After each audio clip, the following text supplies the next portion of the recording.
Welcome to 3RR news బులెటిన్ల ముందుగా ముఖ్యాంశాలు.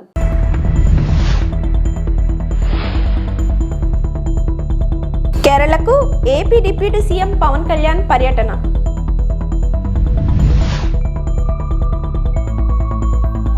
లైలా సినిమాలో పొలిటికల్ అంశాలేవీ లేవు విశ్వక్సేన్.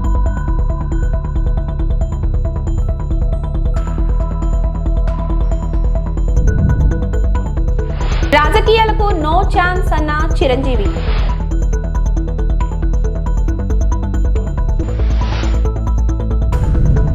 ప్యారిస్లో జరిగిన 14వ ఇండియా ఫ్రాన్స్ CEO ఫోరంలో ప్రసంగిస్తూ ప్రధానమంత్రి నరేంద్ర మోదీ భారతదేశం మరియు ఫ్రాన్స్ నుండి ప్రకాశవంతమైన మనస్సుల కలయిక గురించి నొక్కి చెప్పారు. ఈ కార్యక్రమం ద్వైపాక్షిక ఆర్థిక సంబంధాలను బలోపేతం చేయడం మరియు ఆవిష్కరణ ఆధారిత భాగస్వామ్యాలను పెంపొందించడంపై దృష్టి సారించింది. अभी प्रस्तुत की गई CEO फोरम की रिपोर्ट का स्वागत है।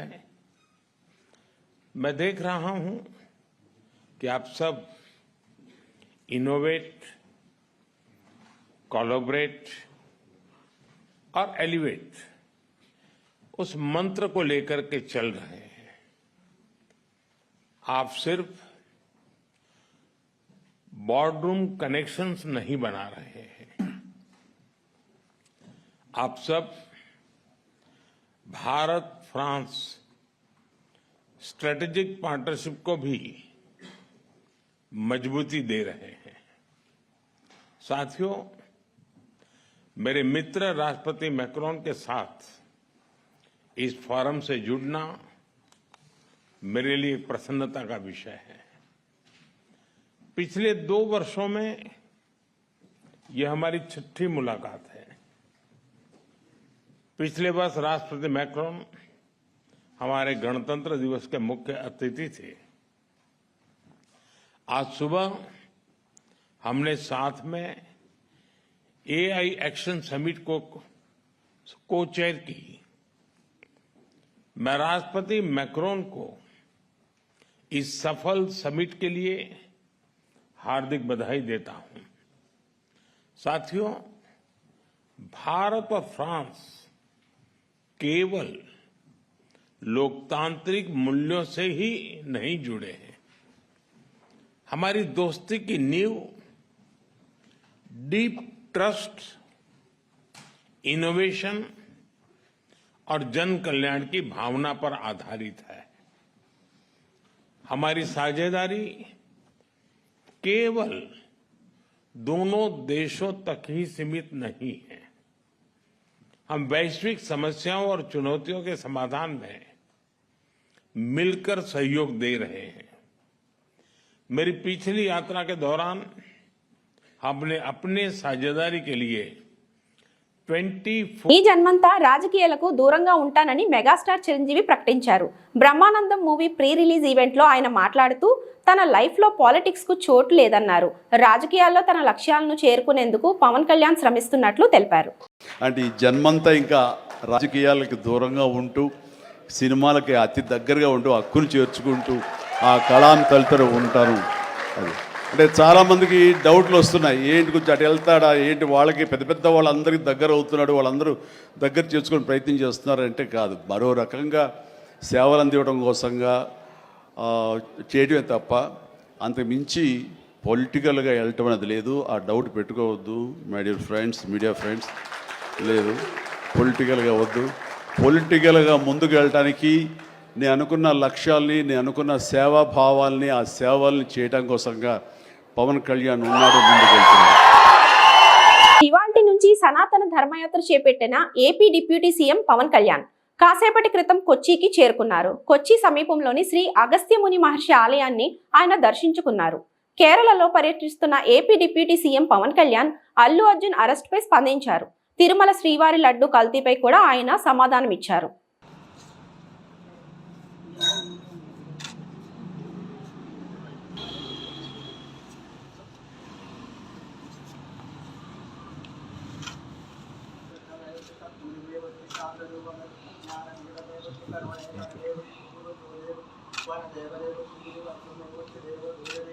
basis, and 4 of arrested by the SIT team. So what do you want to say to the devotees that is going to Tirupati from Kerala? I said, so Lord Balaji is for the entire, for every Hindu, every nook and corner of this nation and the world, and especially from Kerala, a lot of devotees would come. And whatever happened, it is very unfortunate, and people who seek money, people should not seek money from temples and everything, but this is the sad state of affairs. And I felt personally quite bad about it, and eventually I raised my voice, and the culprits have been arrested. And we'll make sure that in future it will never occur. And I'll take this message to AP also. Okay, since you're in Kerala, do you plan to take up any issue to the Kerala government regarding faith, belief or something? It's purely confine it to only pilgrimage, that's all. Purely pilgrimage. Purely. Okay, and finally, this is out of the context, but what do you take on the Allu Arjun arrest and the havoc that happened? No, that been sorted out, and so normal situations do happen. It may be for any celebrity, it happens. We should be more little compassionate, little humane. I think already I had said that. It is an unfortunate incident, that's all I can say. I think we should let it go, we should leave it there, and I hope that boy recovers very soon. మోపిదేవిలోని Srivalli Devasena సమేత శ్రీ సుబ్రహ్మణ్య స్వారం దర్శించుకున్నారు. స్వామివారికి ప్రత్యేక పూజలు నిర్వహించారు. Machilipatnam MP Vallabhaneni Balashowry కుమారుడు వల్లభనేని అనుదీప్ విశ్వకు వెంట ఉన్నారు. లైలా సినిమాలో political అంశాలేవీ లేవని వెల్లడించారు. సినిమా ఖచ్చితంగా అందరికీ నచ్చుతుందని ఆశాభావం వ్యక్తం చేశారు. నైట్ నుండి కూడా నిన్నటి నుండి కూడా రకరకాల అడ్డంకులు వచ్చినా కూడా అసలు స్వామి గారు మేము రావాలని డిసైడ్ అయినట్టు. సో బ్రహ్మాండమైన దర్శనం జరిగింది, and definitely very powerful temple అని తెలుసు నాకు.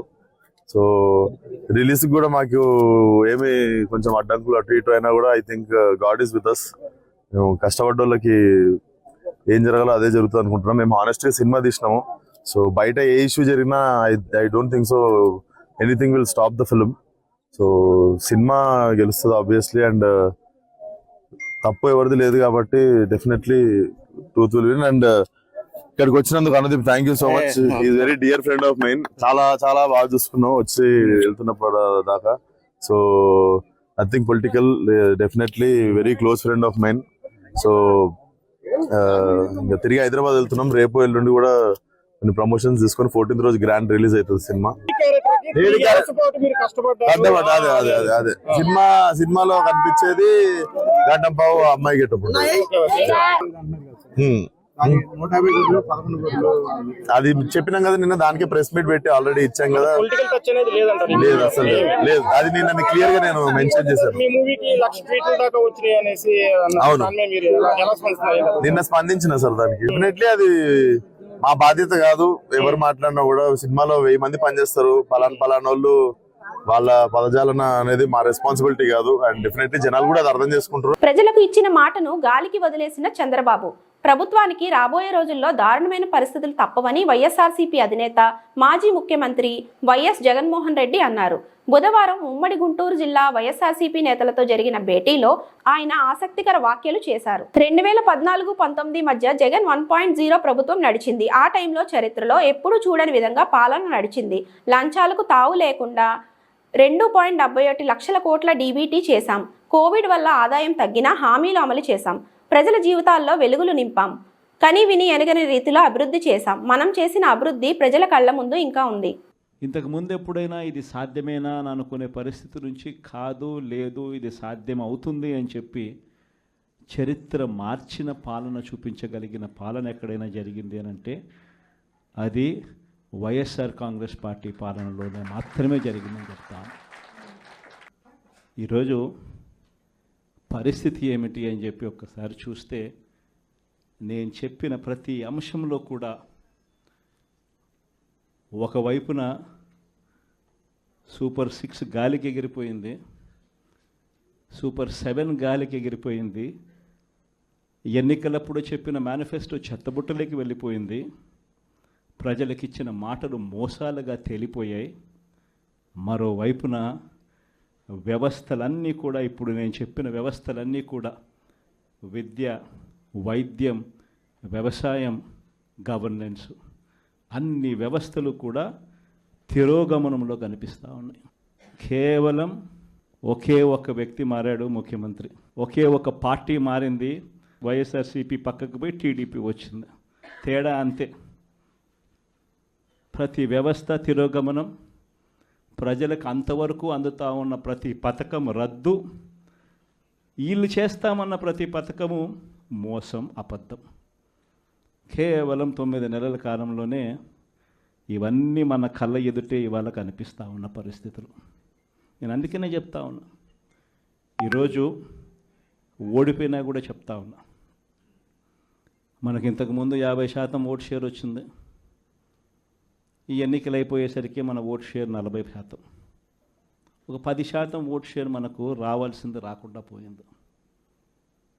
కారణం, ఆ రోజు కేవలం మీ జగన్ అబద్ధాలు చెప్పలేకపోయాడు, అదొక్కటే కారణం. కానీ నేను చెప్తా ఉన్నా, మీ జగన్ అబద్ధాలు చెప్పలేకపోయాడు కాబట్టి అధికారానికి మనం దూరం అయ్యాం. కానీ అధికారానికి దూరం అయినా కూడా మీ జగన్ మీ గుండెల్లోనూ మీ మనసుల్లోనూ లీడర్ అంటే ఇలా ఉండాలి అని చెప్పి మాత్రం ముద్ర వేయగలిగారు. కారణం ఏమిటంటే, రాజకీయాల్లో ఉన్నప్పుడు విలువలు ఉండాలి. రాజకీయాల్లో ఉన్నప్పుడు విశ్వసనీయత అన్న పదానికి అర్థం తెలియాలి. ఈ జగన్, మీ జగన్ మరో 30 సంవత్సరాలు రాజకీయాల్లోనే ఉంటాడు. ఈరోజు తెలుగుదేశం పార్టీ కార్యకర్తలు, తెలుగుదేశం పార్టీ నాయకులు ఏ ఒక్కరూ కూడా ఏ ఇంటికి వెళ్ళే పరిస్థితి లేదు. వీళ్ళు గన ఇళ్ళకు పోవడం మొదలు పెడితే, వీళ్ళు గన ప్రజల్లో తిరగడం మొదలు పెడితే ఏమవుతుంది? ఆ ఇంట్లో నుంచి ఆ చిన్నపిల్లలు మొదలు పెడతారు. ఏమంటారు? నా 15,000 ఏమైంది, నా 15,000 ఏమైంది, నా 15,000 ఏమైందని. ఆ ఇంటికి వెళ్ళినప్పుడు ఆ ఇంట్లో ఆ చిన్నపిల్లల తల్లులు, ఆ పిన్నమ్మలు అడుగుతారు, ఏమని? నా 18,000 ఏమైంది, నా 18,000 ఏమైంది, నా 18,000 ఏమైందని. ఆ ఇళ్ళకు పోతే ఆ అమ్మలు, ఆ పిన్నమ్మల అత్తలు, వాళ్ళ అమ్మలు వాళ్ళేమడుగుతారు? మాకు 50 ఏళ్ళ వయసు వచ్చింది, మాకు 50 ఏళ్ళ వయసు వస్తూనే మీరేమన్నారు? మా 48,000 ఏమైంది, మా 48,000 ఏమైంది, మా 48,000 ఏమైంది అని అడుగుతారు. ఆ ఇళ్ళకు పోయినప్పుడు ఆ రైతులు ఏమడుగుతారు? మా 20,000 ఏమైంది, మా 20,000 ఏమైంది, మా 20,000 ఏమైంది అని అడుగుతారు. ఆ ఇళ్ళల్లో నుంచి ఆ 20 ఏళ్ళ పిల్లాడు, ఆ పిల్లాడు ఉద్యోగం వెతుకుతా ఉన్న 20 ఏళ్ళ పిల్లాడు ఏమంటాడు? నా 36,000 ఏమైంది, నా 36,000 ఏమైంది, నా 36,000 ఏమైంది అని.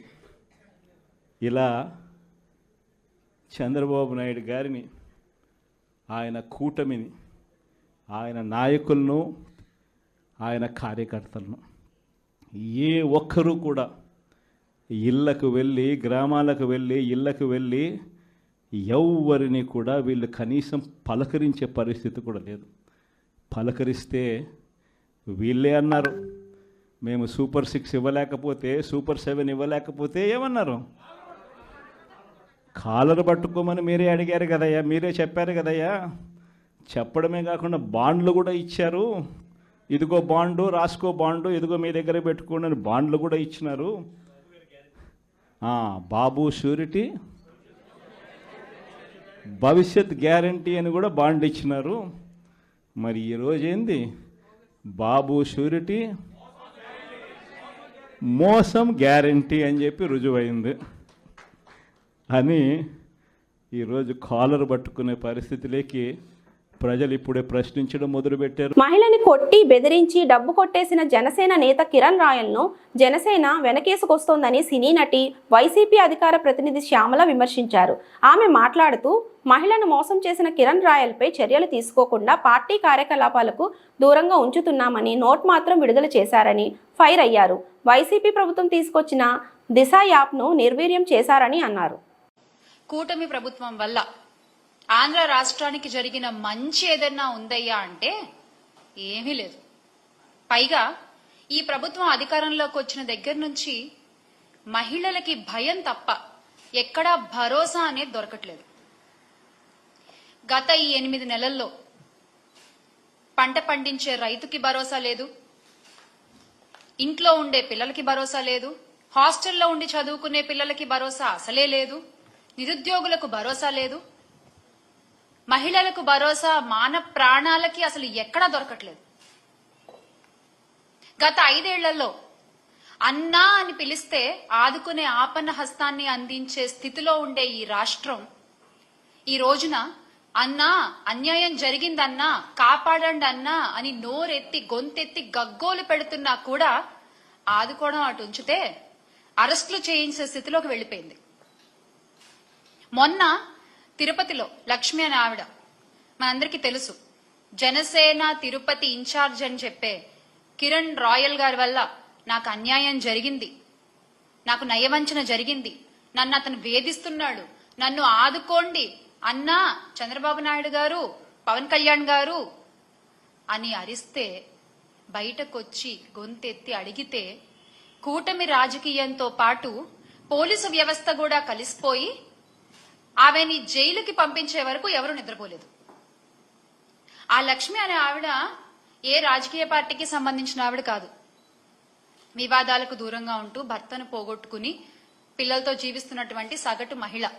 ఆమెకు జరిగిన అన్యాయాన్ని గుర్తెరిగి ఆమె బయటకొచ్చి దాని నుంచి బయటకొచ్చి మళ్లీ తన కుటుంబ జీవన పోషణ కోసం తనకు జరిగిన అన్యాయం నుంచి బయటపడితే తను ఆ కిరణ్ రాయల్కి ఇచ్చినటువంటి 1,30,00,000 తనకి తిరిగి వస్తే అది తన కుటుంబానికి ఉపయోగపడతాయి అని చెప్పి నమ్మి ఈ కూటమి ప్రభుత్వాన్ని సహాయం అడిగితే ఏం చేశారండి? మీరిచ్చిన తీర్పు ఏంటి? ఆవిడ అరెస్ట్. అంటే బహిరంగ సభల్లో అధికారులతో సమావేశాల్లో మీ మాటలు కోటలు దాటుతాయి. మహిళలకి ఏమన్నా అన్యాయం జరిగితే కడుపు రగిలిపోతుంది, కడుపు తరుక్కుపోతుంది. మహిళల safety is my utmost priority అని మాట్లాడినటువంటి గొంతులు ఈ రోజున ఎందుకు ఒక్క మాట కూడా మాట్లాడట్లేదు? మీ పార్టీ నాయకుడేగా. ఎందుకని? అంటే ఇవన్నీ మాటల వరకేనా? చేతల్లో ఇవేం కనబడవా? ఒక ఆవేశం, అదంతా ఏమైపోయింది? ఈ రోజున ఆవేశం అంతా ఏమైపోయింది? ఉమ్మడి ఉభయ గోదావరి జిల్లాల గ్రాడ్యుయేట్ ఎమ్మెల్సీ అభ్యర్థిగా కూటమి తరపున పోటీ చేస్తున్న పేరాబత్తుల రాజశేఖరంను మెజారిటీతో గెలిపించాలంటూ పశ్చిమ గోదావరి జిల్లా నర్సాపురంలో ప్రభుత్వ విప్ బొమ్మిడి నాయకర్, ప్రభుత్వ మైనార్టీ సెల్ సలహాదారులు ఎంఏ షరీఫ్లు ప్రచారం నిర్వహించారు. ప్రభుత్వ కార్యాలయాలు, విద్యా సంస్థలు, ఆసుపత్రుల్లో పట్టభద్రుల ఓటర్లను కలిసి మొదటి ప్రాధాన్యత ఓటును కూటమి అభ్యర్థికే వేయాలని అభ్యర్థించారు. అనంతరం బొమ్మిడి నాయకర్ మాట్లాడుతూ ఎన్నికల్లో ఇచ్చిన హామీలను అమలుపరిచే దిశగా కూటమి ప్రభుత్వం పనిచేస్తుందన్నారు. ప్రభుత్వ సలహాదారు షరీఫ్ మాట్లాడుతూ ఎమ్మెల్సీగా రాజశేఖర్ భారీ మెజార్టీతో గెలవడం తథ్యమన్నారు.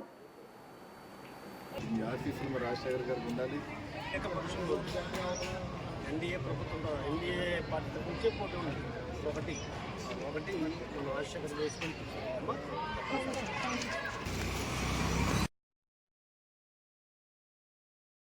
ప్రతి ఓటు కూడా ఈ ఓటే కాదు, మీరు ఓట్లేనే కాకుండా మిగతా వారందరూ కూడా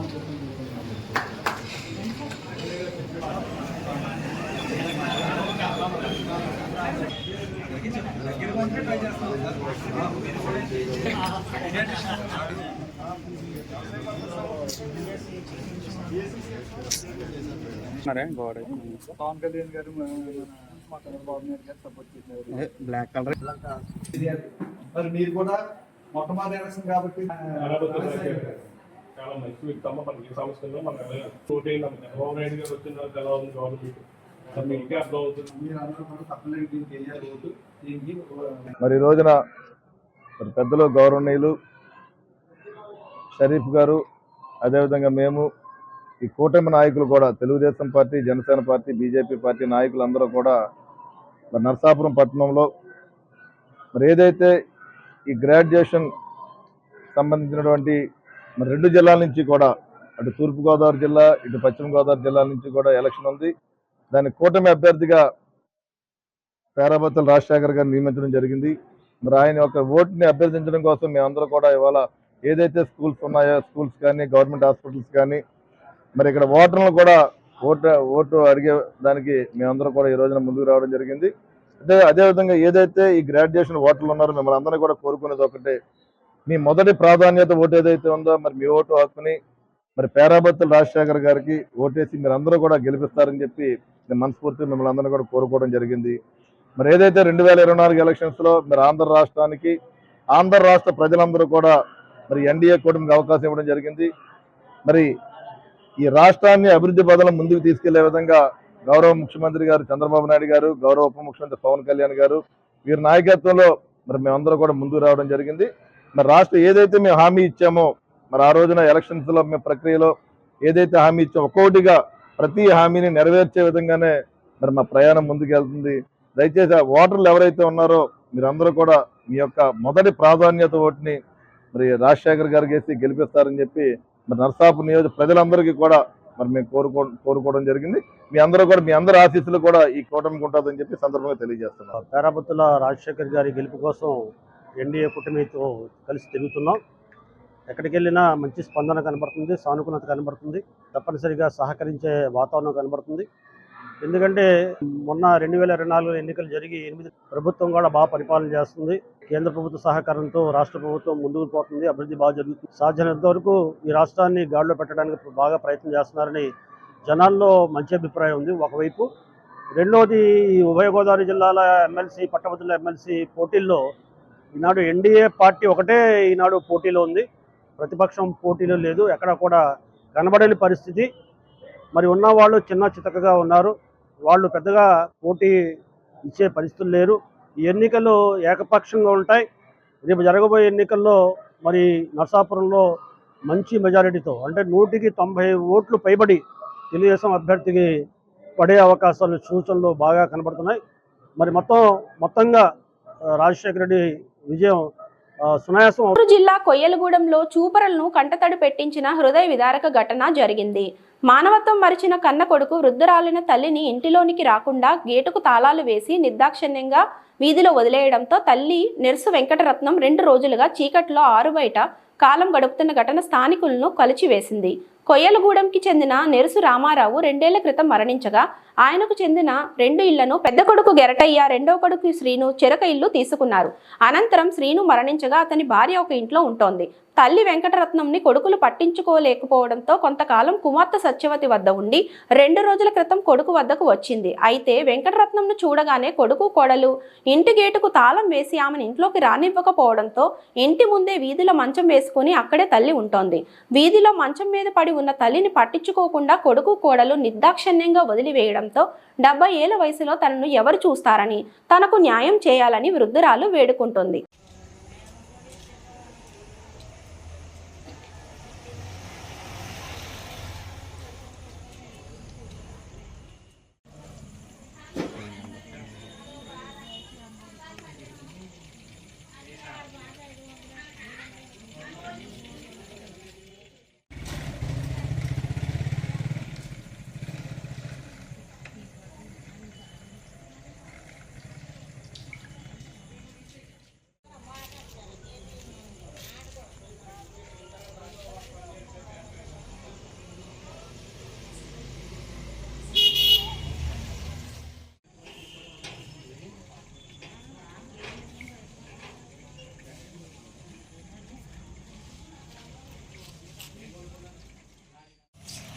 వీడియో వాళ్ళకి నమస్కారం అండి.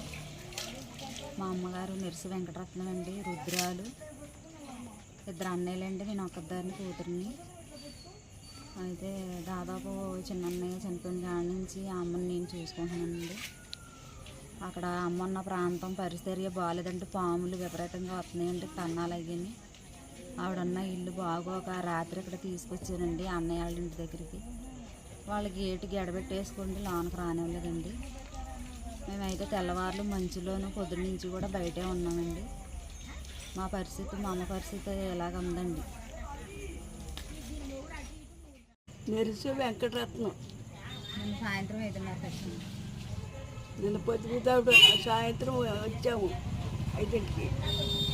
మమ్మల్ని చూసి తలుపులే చేసి గోణాలు ఎట్టేసుకున్నారు. కోడలు పెద్ద కోడలు, అదే చిన్నోడు ఇల్లు, ఇది పెద్దోడు ఇల్లు. రాత్రి ఎంత మనం ఎక్కడున్నారో అమ్మా, రాత్రి ఎంత మనం ఎక్కడున్నారో ఇక్కడే ఉన్నాం, మంచమే పడుకున్నాం, నిద్రట్లేదు. అటు ఇటు ఇటు అటు చలి దాహాలు కొడతాం. కానీ పుట్టి మంచిదని పూజలు మంచిగా అవ్వలేదు. మా ఆయన మేము మంచోళ్ళం కాకపోయాము. ఇలాగొచ్చింది కడక మా పరిస్థితి. బట్టలు ఇవి ఇప్పటివరకు నా బులెటిన్ అప్డేట్స్. నమస్తే.